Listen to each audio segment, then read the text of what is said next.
하나님 말씀은 요한복음 8장의 말씀입니다. 신약성경 요한복음 8장 1절부터 11절까지의 말씀입니다.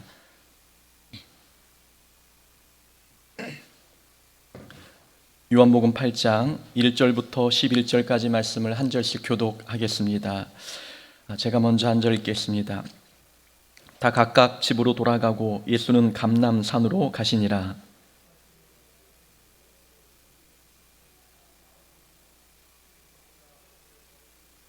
서기관들과 바리새인들이 음행 중에 잡힌 여자를 끌고 와서 가운데 세우고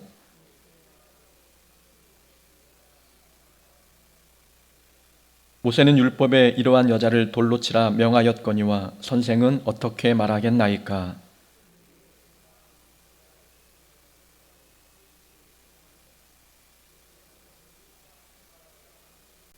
그들이 묻기를 맞이 아니하는지라. 이에 일어나 이르시되 너희 중에 죄 없는 자가 먼저 돌로 치라 하시고, 그들이 이 말씀을 듣고 양심의 가책을 느껴 어른으로 시작하여 젊은이까지 하나씩 나가고 오직 예수와 그 가운데 섰는 여자만 남았더라.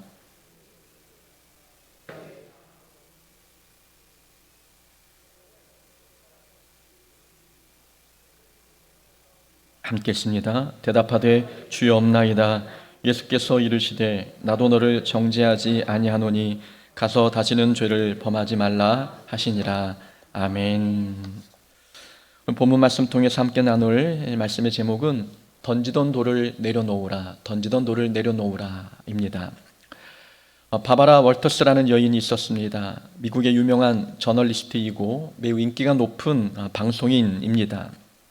그녀의 남편도 유명한 기자이자 컴퓨터 전문가였습니다. 사람들은 완벽한 여자와 완벽한 남자가 만났으니 다른 사람보다는 더 행복하고 잘 살 줄로 생각했습니다. 하지만 기대와는 달리 완벽해 보였던 부부는 갈등 끝에 이혼하고 말았지요. 남자는 이혼 후에 행복한 인생을 살고 싶었습니다. 남자는 이번에는 정확한 자료를 토대로 해서 자신과 잘 맞는 여자, 자기에게 적합한 여자를 찾아서 성공적인 결혼 생활을 영위하고 싶었습니다. 남자는 인터넷에 광고를 내고 사람들의 추천을 받아 자신과 잘 맞을 것 같은 여성들의 명단과 정보를 모았습니다. 그리고 컴퓨터 전문가답게 모든 정보를 컴퓨터에 입력해 분석했지요.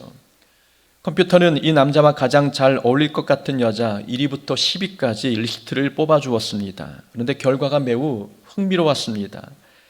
남자에게 가장 적합한 인물 1위에 뽑힌 사람은 얼마 전 이혼한 자신의 전 부인 바바라 월터스였습니다. 자신과 그렇게 갈등이 많았던 사람이었는데 통계에 의하면 그녀가 자신과 가장 잘 맞는 사람이었던 거지요. 남자는 행복한 삶을 살기 위해 부인을 바꾸려 했습니다. 그러나 얼마 전까지 옆에 있던 부인이 자신을 가장 행복하게 해줄 수 있는 사람이었습니다. 그렇다면 그 전까지 이 부부 사이에 일어났던 갈등은 누구 때문이었습니까? 다른 사람이 아닌 자기 자신 때문이었습니다. 지금까지 남자는 갈등의 원인이 상대방에게 있다고 생각해 날마다 아내에게 비판의 돌을 던졌습니다. 그러나 통계를 보니 문제는 자기에게 있었습니다. 상대방을 바꿔야 할 것이 아니라 자신이 변해야 할 문제였던 것입니다. 예수님께서 이런 사람들에게 말씀하셨습니다. 외식하는 자여, 먼저 내 눈 속에서 들보를 빼어라. 그 후에야 밝히 보고 형제의 눈 속에서 티를 빼리라. 예수님의 말씀에서도 알 수 있듯이 문제의 원인은 티끌에 있지 않습니다. 들보에 있습니다. 상대방이 문제가 아니라 상대를 잘못 바라보고 있는 나의 시선이 문제라는 뜻입니다. 내 눈 속에 남아있는 편견과 선입견이라고 하는 들보가 상대방의 착한 행동과 선한 말까지 왜곡해 이 관계를 무너뜨립니다. 삐뚤어진 우리의 시선이 문제인데 우리는 상대방에게 문제가 있다면서 비판의 돌을 던질 때가 많은 것이지요. 문제의 원인은 나에게 있음을 기억해야 합니다. 예전에 썼던 칼럼 중에 누구에게서 나는 냄새일까라는 제목의 칼럼이 있습니다. 제가 겪은 재미있는 일화를 소개한 글이지요. 2년 전 오른쪽 발목 골절로 철심을 박아 넣는 수술을 했습니다. 수술 후 일주일 정도 입원하고 있었을 때였습니다. 발을 소독하기 위해 1층에 있는 처치실로 내려갔지요. 남자 간호사가 소독을 위해 제 발에 깁스를 풀었습니다. 그런데 어디선가 이상한 냄새가 스멀스멀 올라왔습니다. 저는 남자 간호사에게 냄새가 난다고 생각했습니다. 머리는 덥수룩하고 수염은 제대로 깎지 않아 지저분해 보였기 때문이지요. 한눈에 봐도 며칠은 씻지 않은 모습이었습니다. 환자가 많은 병원이기 때문에 피곤해서 씻을 시간이 부족했나 보다 생각을 했습니다. 그래도 마음속에는 환자를 대할 때는 좀 더 청결한 모습으로 대해야 되지 않을까라는 생각을 가졌습니다. 소독을 마치고 병실로 올라왔습니다. 조금 전 처치실에서 났던 이상한 냄새가 병실에서도 올라왔습니다. 저는 1인실에 입원해 있었기 때문에 병실에는 저 말고는 아무도 없었습니다. 혹시 청소하는 분이 더러운 걸레로 바닥을 닦은 것은 아닐까? 확인해 보니까 바닥은 깨끗했습니다. 혹시 나에게 나는 냄새일까? 잠시 생각을 했지만 그럴 리 없다고 머리를 휘저었습니다. 저는 병원에서도 매일 샤워를 하고 있었기 때문이지요. 수술한 발만 씻지 못했을 뿐 날마다 온몸을 깨끗이 씻어내고 있었습니다. 그리고 저는 격한 운동을 해도 발냄새가 잘 나지 않는 편입니다. 그러니 일주일 정도는 씻지 않아도 냄새가 날 리 없다라는 생각을 가졌던 거지요. 다음날 소독하기 위해서 깁스를 풀었습니다. 어제 맡았던 냄새가 다시 올라왔습니다. 남자 간호사분이 친절한 목소리로 이야기합니다. 발에서 냄새가 나니까 물티슈로 발가락 사이를 20번 이상 꼼꼼하게 닦아주세요. 냄새의 주범은 저였습니다. 남자 간호사에게 나는 냄새도 아니었고 청소 상태가 불량한 것도 아니었습니다. 제 발이 원인이었습니다. 내가 문제인데 저는 죄 없는 사람만 속으로 험담하고 있었습니다. 다른 사람을 비판하기 전에 내 발부터 닦을 걸 하는 후회가 들었습니다. 내 눈 속에 들보를 빼지 않고 상황을 바라보니까 문제의 원인은 나에게 있지 않고 상대방에 있다고 착각하며 시간을 보냈습니다. 가장 무서운 교만이 무엇인지 아십니까? 자신이 틀릴 수도 있다는 생각을 조금도 하지 않는 것. 자신에게도 문제의 원인이 있을 수 있는데 자신에게는 아무런 문제가 없다고 생각하는 것. 이것이 가장 무서운 교만입니다. 이런 사람은 절대로 갈등의 원인에 부딪힐 때에 문제의 원인이 자기에게 있다고 생각하지 않습니다.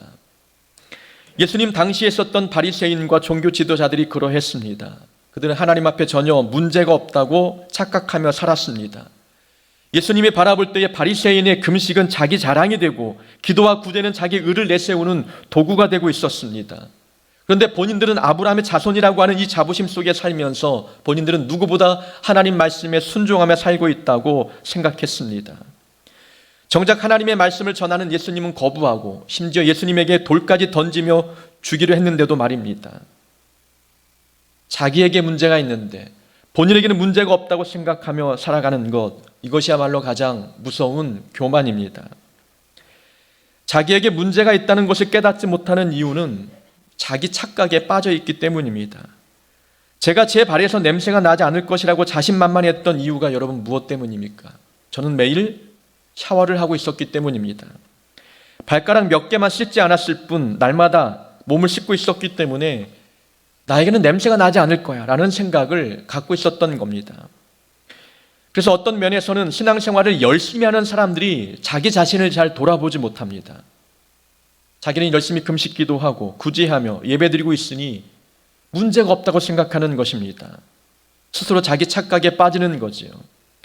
하지만 사람은 완벽하지 않습니다. 누구나 부족한 면이 있기 마련입니다. 온몸을 씻었어도 씻지 않은 발가락 몇 개가 남아있는 것처럼 우리는 나는 완벽하다 생각하지만 부족한 부분이 모든 사람들에게는 남아있다는 것입니다.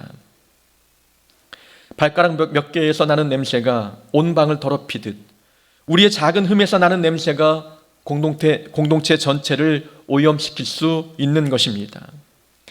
그러니 함부로 상대방에게 비판의 돌을 던지지 말아야 합니다. 나에게 더 큰 문제가 있을 수 있기 때문이지요. 불평하는 마음과 미워하는 마음, 시기 질투하는 마음, 별거 아닌 것 같은 이 작은 감정이지만 부정적인 작은 감정이 우리 눈에 들보가 되어 상대방을 잘못 판단할 수 있습니다. 오늘 본문의 서기관과 바리새인이 간음 중에 잡힌 여자를 끌고 예수님께 왔습니다. 사람들은 간음하는 현장에서 이 여인을 잡아온 겁니다. 레위기 20장 10절에 보면 간음죄에 해당하는 남자와 여자는 반드시 죽이라고 기록하고 있습니다. 여인은 현재 꼼짝없이 죽을 위기에 놓여 있는 상황이었지요. 사람들은 예수님의 판단을 물었습니다. 모세의 율법에는 이러한 여자는 돌로 치라 명하였는데 선생님이라면 어떻게 하시겠습니까?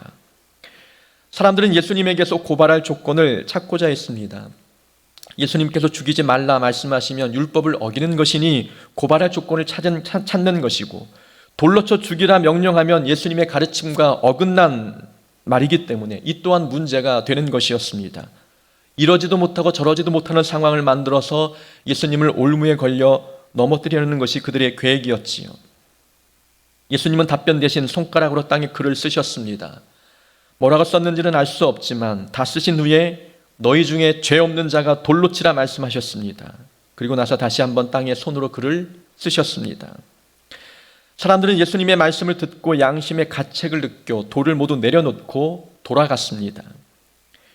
우리는 예수님께서 땅에 쓰신 것이 무엇일까 궁금하긴 합니다. 그러나 성경에 기록되어 있지 않기 때문에 어떤 내용을 썼는지는 아무도 알 수가 없습니다. 오늘 본문의 핵심은 땅에 쓴 글씨가 아니라 돌 던질 자격이 없는 자들이 여인에게 돌을 던졌다는 것, 이것이 오늘 본문의 핵심입니다. 바리새인들은 자신들은 죄가 없는 것처럼 너무나 떳떳하게 모든 사람이 보는 앞에서 여인을 비난했습니다. 본인들은 율법 앞에서 떳떳한가? 본인들은 정말 하나님이 주신 그 율법을 모두 다 지키고 있는가? 이 세상에 어떤 사람도 말씀대로 100% 완벽하게 지키며 사는 사람들은 없습니다.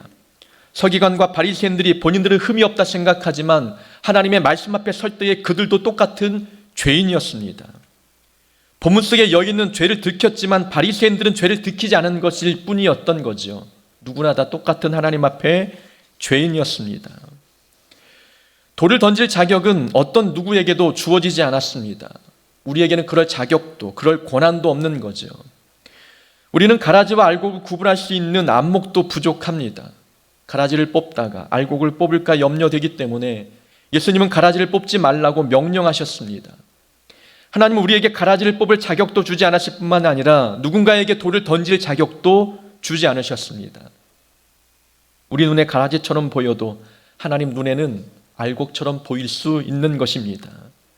내 눈에 가라지인 것처럼 생각해서 그 사람에게 돌을 던진다. 이것은 하나님 볼 때에 옳지 못한 모습입니다. 3절에 보면 서기관과 바리새인들이 음행 중에 잡힌 여자를 끌고 와서 사람들이 모여있는 중앙에 세웠습니다. 여러분, 이 장면을 한번 상상해 보십시오. 여인은 많은 사람들에게 둘러싸여 있습니다. 바리새인들이 여인의 죄가 무엇인지 모두가 알 수 있도록 공개했지요. 여인은 감추고 싶은 자기의 치부가 모든 사람들에게 공개되는 순간이었습니다. 여인에게는 치욕스럽고 모욕적인 순간 아니겠습니까? 여인은 대중 앞에서 발가벗겨진 느낌이었을 것입니다. 사람들에게 자신의 치부가 드러난 것, 이것은 돌에 맞는 것보다도 더 큰 고통이었습니다. 만약 우리가 누군가의 잘못을 공개적으로 소문내고 있다면 우리는 그 사람에게 돌을 던지고 있는 것입니다. 돌을 던지는 것은 다른 것이 아니라 모든 사람들이 알 수 있도록 누군가의 잘못을 고하는 것, 말을 전달하는 것, 이것이 바로 돌을 던지는 것입니다. 본문 속 서기관과 바리새인만 이 여인을 모든 사람 앞에 그녀의 치부를 드러내는 것이 아니지요. 우리도 바리새인처럼 누군가의 잘못을 공개적으로 소문내며 다니고 있는 그런 모습을 보일 때가 있다는 것입니다. 이것이 돌 던지는 행위와 같습니다. 우리 입에서 나오는 나쁜 말과 이 비난이 누군가에게 돌팔매질을 하고 있는 것임을 기억해야 되는 것입니다. 우리의 말이 돌이 되어서 누군가의 마음에 상처를 주고 있는 것입니다. 돌 던질 자격은 우리에게 주어지지 않았습니다. 자기 스스로 온전해 보여도 거룩하신 하나님 앞에 서면 우리는 모두 더러운 죄인입니다. 우리 중에 누구 한 사람 자기 의로움으로 구원받을 사람이 있습니까? 자기 의로움으로 구원받을 사람이 있다면 예수님이 필요 없을 것입니다. 우리는 모두 죄인이고 자기 힘으로 구원에 이를 수 없기 때문에 하나님은 예수님을 이 땅에 보내셨고 십자가의 은혜로 우리를 구원해 주셨습니다. 주님이 아니었다면 하나님의 심판으로부터 구원받을 사람은 아무도 없는 것이지요. 우리는 모두 하나님 앞에 죄인입니다. 바울이 자기 자신을 죄인 중에 괴수라고 소개했다면 우리는 그보다 더 못한 죄인 아니겠습니까? 하물며 우리가 누구에게 돌을 던지겠습니까? 우리는 돌팔매질을 멈춰야 합니다. 상처 주는 말을 중단하고 손가락질도 멈춰야 합니다. 우리에게는 그럴 자격이 주어지지 않았습니다. 우리 손에 들려있는 이 돌을 내려놓으려면 우리는 어떤 믿음의 자세가 필요하겠습니까? 오늘 본문이 두 가지의 교훈을 우리에게 해주고 있습니다. 우선 첫 번째는 하나님 앞에 다른 사람의 죄를 고발하지 말고 자기 죄를 고발해야 합니다. 종교 지도자들은 간음중에 잡힌 여인을 예수님께 데리고 왔습니다. 간음중에 잡힌 여인을 데리고 온 목적은 두 가지였죠. 하나는 여인의 죄를 고발하는 것이었고 또 하나는 예수님을 올무에 걸리게 해서 예수님도 고발하는 것이었습니다. 서기관과 바리새인은 마치 자신들이 재판관이라도 된 듯 여인과 예수님의 잘못만 고발하고 있는 것입니다. 자기의 죄는 보지 않고 상대방의 죄만 보고 그들의 죄를 고하고 있는 모습을 보이고 있는 것이지요. 9절 말씀에 보니까 예수님의 말씀을 듣자 사람들은 양심의 가책을 느꼈습니다. 양심의 가책을 느꼈다는 것은 자기의 죄를 깨달았다는 뜻이지요. 자기의 죄를 바라보니까 앞에 있는 여인의 죄는 자기의 죄와 다를 바가 없었습니다. 지금까지 말씀을 마음에 새기기 전에는 여인은 죄인이고 자기는 의인이었는데 예수님의 말씀을 듣고 보니 죄책감이 일어났고 자기의 죄를 들추어 보니 여인의 죄와 크게 다를 바가 없었습니다. 이 장면에 어울리는 시가 한 편 있습니다. 장익순 목사가 지은 시 누구에게 돌을 던지랴. 이 시의 한 구절입니다. 예전에 나도 그랬는데 누구에게 돌을 던지랴. 이전에 나도 그랬었는데 누구에게 돌을 던지랴. 예수님의 말씀을 들어보면 우리도 똑같은 죄인입니다. 옆에 있는 사람만 그 죄를 지은 것이 아니라 나도 이전에 지었던 죄입니다. 이것을 깨닫는다면 감히 우리가 누구에게 비판의 돌을 던질 수가 있겠습니까? 자기의 죄를 깨닫기 전에는 자기는 옳고 상대방은 틀렸다고 생각합니다. 그러나 상대방이 범한 죄를 자기 자신도 범했었지라는 생각을 갖는다면 감히 상대방을 판단하지 못합니다. 우리는 모두 죄인이기 때문에 하나님 앞에 나올 때에 자기의 죄를 가지고 나와야 합니다. 하나님은 다른 사람의 죄를 가지고 나와 고자질을 하기보다도 자기의 죄를 하나님 앞에 솔직하게 고백하는 우리의 모습을 보기를 원하십니다. 예배의 자리는 내 모습을 가지고 내 죄를 가지고 나와 드리는 예배여야 합니다. 구약의 제사 중에 속죄제가 있지요. 죄를 지으면 죄 지은 사람이 짐승을 끌고 와 성막에 와서 하나님께 제물로 드렸습니다. 여러분, 이 구약의 제사를 한번 생각해 보십시오. 이스라엘 백성들이 광야에서 40년을 살 때에 그들은 장막에 거했습니다.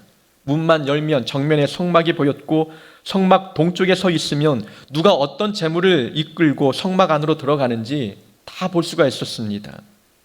제물만 봐도 그 사람의 경제적인 형편을 알 수가 있었고 지금 어떤 제사를 드리러 가는지 모두가 다 알 수가 있었습니다. 여러분, 어떻게 보면 재물을 가지고 성막 안에 들어가는 것은 부끄러운 일일 수도 있습니다. 내 경제적인 형편이 다 드러납니다. 내가 죄를 지었다는 것을 모든 사람들에게 고할 수 있는 그런 장면들이 연출이 됩니다. 그러니 모든 사람이 보는 앞에 이 속죄 제물을 끌고 들어간다는 것은 이것은 부끄러운 일일 수도 있습니다. 이 일이 부끄럽다고 해서 다른 사람에게 대신 그 제물을 끌고 들어가서 나를 위해 제사를 드려달라고 부탁할 수 있겠습니까? 또 다른 사람의 자기가 부끄럽다고 나에게 그 사람의 죄를 가지고 하나님 앞에 나아가 대신 제물을 드려달라고 말할 수 있겠습니까? 구약의 제사는 자기의 제물은 자기가 가지고 나가서 하나님께 드리는 것입니다. 자기의 죄에 대한 죄값은 그 제물을 가지고 하나님 앞에 나와 드리는 것이 구약 제사의 모습입니다. 다른 사람의 죄를 대신 가지고 갈 수 없는 것입니다. 우리가 하나님 앞에 나올 때에 다른 사람의 죄를 가지고 나오지 말아야 합니다. 우리는 우리의 모습, 우리의 죄를 가지고 나와 하나님 앞에 고하는 이 하나님이 바라시는 이 모습을 가지고 나와 예배드리는 자가 되어야 합니다. 죄가 인류에 들어왔을 때에 죄에 빠진 사람들에게 나타나는 가장 두드러진 특징이 한 가지가 있습니다. 자기의 잘못은 감추고 다른 사람의 죄는 들추는 것, 이것이 죄의 특징입니다. 아담이 선악과를 먹었을 때 하나님께 책망을 받았습니다. 그때 아담은 하나님께 이렇게 이야기하죠. 나를 위해 만들어주신 하와가 선악과를 먹게 했습니다. 자신의 잘못은 고백하지 않고 하와의 죄를 고발했습니다. 이번에 하나님께서 하와에게 물으셨습니다. 하와도 자기의 죄는 고백하지 않고 하나님께서 만들어주신 뱀이 유혹했다고 이야기했습니다. 자신은 잘못이 없다는 듯 상대방의 잘못만 고발하는 이 모습, 죄가 몰고 온 가장 두드러진 특징입니다. 우리도 하나님 앞에 나올 때에 내 죄는 감추어 두고 다른 사람의 죄만 고발하고 있다면 우리에게 문제가 있는 것입니다. 하나님은 우리의 죄를 가지고 나오라고 말씀하십니다. 다른 사람을 끌고 나올 것이 아니라 내가 말씀에 끌려 하나님 앞에 나와 우리의 모습을 솔직히 하나님 앞에 고백해야 합니다. 그래야 우리 손에 들려있는 비판의 돌을 내려놓을 수 있게 되는 것입니다. 두 번째 교훈이 있습니다. 돌을 던지지 않으려면 우리는 이런 믿음의 생각이 있어야 합니다. 우리가 정죄하는 사람을 예수님은 사랑하신다. 예수님께서 용서하신 사람이라면 우리는 정죄할 수 없다. 이런 믿음의 생각을 갖고 있어야 우리 손에 들려있는 돌을 내려놓을 수가 있습니다. 예수님은 음행 중에 잡힌 여인에게 말씀하셨습니다. 여자여, 너를 고발하던 그들이 어디 있느냐? 주여 없나이다. 나도 너를 정죄하지 아니하노니 가서 다시는 죄를 범하지 말라. 예수님은 이 여인의 죄를 용서하셨습니다. 예수님이 용서하셨는데 누가 감히 이 여인을 죄 있다 정죄할 수 있겠습니까? 예수님이 용서하셨으면 우리도 용서해야 합니다. 하나님의 그를 사랑하고 있다면 우리도 사랑해야 합니다. 하나님과 다른 태도로 상대방을 대하고 있다면 우리는 하나님과 원수된 자가 아니겠습니까? 우리는 정말 미운 사람이 눈앞에 있다면 하나님께서 저 사람을 어떻게 바라보실까를 생각해야 합니다. 내 감정으로 상대방을 평가할 것이 아니라 하나님이라면 저 사람을 어떻게 바라보실까를 생각해야 되는 것이지요. 하나님은 한 번도 우리를 미워하신 적이 없습니다. 죄인인 우리를 미워한 적이 없는데 내가 믿다고 하나님도 그 사람을 미워하겠습니까? 하나님은 끝까지 사랑하시고 용서하시는 분이십니다. 하나님이 용서하셨다면 나도 용서해야 되는 것이 하나님의 자녀된 도리입니다. 율법대로라면 죽어야 할 여인이었지만 예수님은 이 여인을 용서하셨습니다. 예수님께서 율법을 어기신 것일까요? 그렇지는 않습니다. 예수님은 현재 율법을 완성하신 것입니다. 하나님께서 모세를 통해서 우리에게 율법을 주신 목적은 우리를 심판하는 데 있지 않습니다. 율법을 주신 목적은 하나님과 동행하기 위함이었고 우리에게 복을 주기 위함이었습니다. 그런데 사람들은 연약해서 주신 그 율법에 순종할 수가 없었습니다.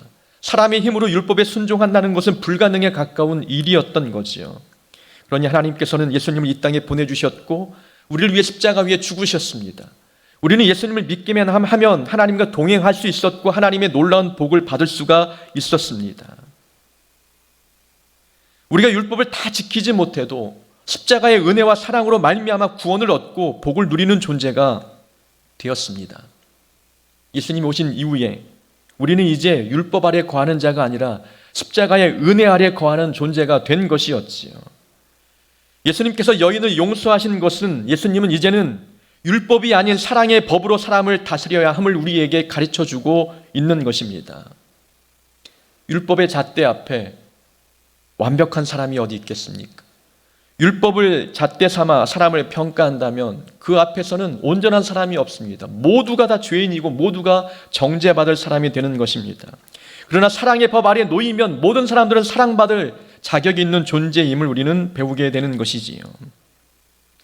예수님은 우리를 사랑의 은혜, 사랑으로 다스렸고 은혜 아래 거하게 하셨습니다. 우리는 하나님의 사랑과 은혜를 받고 있는데 우리는 다른 사람들을 평가할 때 율법의 잣대를 가지고 판단하고 있지는 않습니까? 하나님은 사랑의 잣대를 가지고 나를 바라보시는데 우리는 이웃을 율법의 잣대로 평가하고 있는 것. 무엇인가 하나님의 계획과는 하나님의 마음과는 어긋나 있는 모습입니다. 우리가 이웃을 율법의 잣대로 판단한다면 하나님도 우리를 율법의 잣대로 판단하실 것입니다. 비판을 받지 아니하려거든 비판하지 말라. 너희가 비판하는 그 비판으로 너희가 비판을 받을 것이요 너희가 헤아리는 그 헤아림으로 너희가 헤아림을 받을 것이니라. 우리가 이웃을 헤아릴 때 어떤 기준을 가지고 헤아리느냐, 그것을 보시고 그 기준 그대로 우리에게 헤아릴 것이다 라고 하나님께서 말씀하시는 것입니다. 하나님께서 사랑의 잣대로 우리를 평가하셨다면 우리도 이웃을 사랑의 잣대로 평가하는 자가 되어야 합니다. 하나님은 사랑하시는데 우리가 어찌 율법의 잣대로 정죄하며 비판할 수가 있겠습니까? 쥐고 있는 돌을 내려놓으려면 하나님은 사랑하신다. 하나님께서 사랑하신 사람을 내가 정죄할 수 없다라는 믿음의 생각을 가지고 있어야 합니다. 예수님의 사랑으로 용서받은 여인, 이 여인에게 예수님은 말씀하셨습니다. 가서 다시는 죄를 범하지 말라. 예수님은 여인에게 가라 말씀하셨습니다. 예수님이 말씀하신 가라 하신 그 장소가 어디이겠습니까? 예수님께서 가라고 말씀하신 곳은 여인이 살고 있는 삶의 자리였습니다. 여러분, 여인의 삶은 죄의 유혹이 가득한 삶이었습니다. 공허하고 외롭고, 그래서 죄의 유혹에 도사리고 있는 위험한 삶이었지요. 자기 삶으로 돌아간다는 것은 또다시 죄에 빠질 위험의 장소로 돌아가는 것과 같은 느낌이 듭니다. 그런데도 예수님은 넘어졌던 삶의 자리로 다시 돌아가라고 명령하셨습니다. 넘어졌으면 넘어진 자리에서 일어나야 합니다. 지금 주어진 환경에서 넘어졌다면 그 환경에서 도망가려 하지 말고 거기서 새롭게 일어나서 하나님의 영광된 삶으로 살아가야 합니다. 환경이 잘못해서 넘어진 것이 아니라 마음이 문제가 있었기 때문에 그 환경에서 넘어진 것입니다. 우리는 주어진 환경에서 실패했다고 해서 그 환경에서 도망가려고 합니다. 환경이 바뀌면 삶이 달라질 것이라고 착각하고 있는 것이지요. 문제는 마음이고 믿음입니다. 전에는 혼자 힘으로 살았기 때문에 실패했는데 이제는 예수님과 함께 살아가는 환경입니다. 예수님과 함께라면 같은 환경이지만 다른 열매, 다른 삶의 모습을 보일 수가 있는 것입니다. 우리는 가기 싫은 위치가 있습니다. 서기 싫은 자리가 있죠. 맡기 싫은 사역 자리가 있습니다. 그러나 하나님은 우리에게 그 자리에 가라 말씀하십니다. 중요한 것은 믿음이 문제이고 우리의 마음이 문제입니다.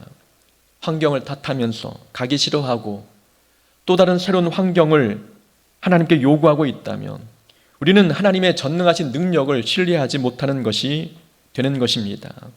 우리는 주어진 삶의 자리에서 비판하는 모습으로 살기보다도 하나님께 받은 사랑의 모습으로 이웃과 사랑하며 용서하며 살아가는 그런 모습으로 회복이 되어야 하는 것입니다. 초등학교 저학년 때 사촌 동생에게 돌을 한번 던진 적이 있었습니다. 사촌 동생이 야구 글러브를 끼고 있었는데 저에게 돌을 던져보라고 이야기했지요. 제가 던지는 돌은 다 받을 수 있다며 야구를 올렸습니다. 제가 형이었지만 체구가 작으니까 얕잡아 본 것입니다. 그 모습이 너무 얄미웠습니다. 그래서 한번 받아보라 라는 심정으로 작은 돌 하나를 세게 던졌습니다. 돌멩이가 작으면 바람에 날려서 이게 잘 똑바로 날아가지 않고 휘어가는 경향이 있지요. 돌이 휘어 날아오니까 동생이 글러브로 이 돌을 받지 못했습니다. 작은 돌이 이 동생의 이마에 갇혀 상처를 주었습니다. 약 올린 동생이 다치면 제 마음이 편할 줄 알았는데 그렇지 않았습니다. 돌은 맞은 사람도 아프고 던진 사람도 아픈 법이었습니다. 하나님께서 우리에게 비판하지 말라 말씀하신 것은 비판하는 사람의 마음에도 상처가 남기 때문입니다. 누군가를 미워하고 정죄하면 내 마음은 편할 것 같지만 그렇지 않습니다. 맞은 사람도 아프지만 던진 사람도 아프다는 것, 우리는 기억해야 되는 것입니다. 하나님은 우리에게 비판의 돌을 던질 자격을 주지 않으셨습니다. 우리가 다른 사람과 비교해 볼 때 더 낫지 않기 때문이지요. 우리는 모두 하나님 앞에 똑같은 죄인입니다. 우리가 모두 죄인임을 기억한다면 우리는 앞에 이웃에게 돌을 던지지 않고 오히려 하나님의 사랑의 잣대를 가지고 사랑하며 섬기며 살아가게 될 것입니다. 바라건대 우리 교회 공동체는 서로 비판하고 정죄하기보다도 우리가 받은 하나님의 사랑을 가지고 사랑을 실천하며 섬기며 용서하는 공동체가 되기를 원합니다. 그렇게 될 때에 이 교회가 하나님이 함께 하시는 작은 천국이 되는 줄로 믿습니다. 그렇게 되기를 주의 이름으로 축원합니다. 아멘.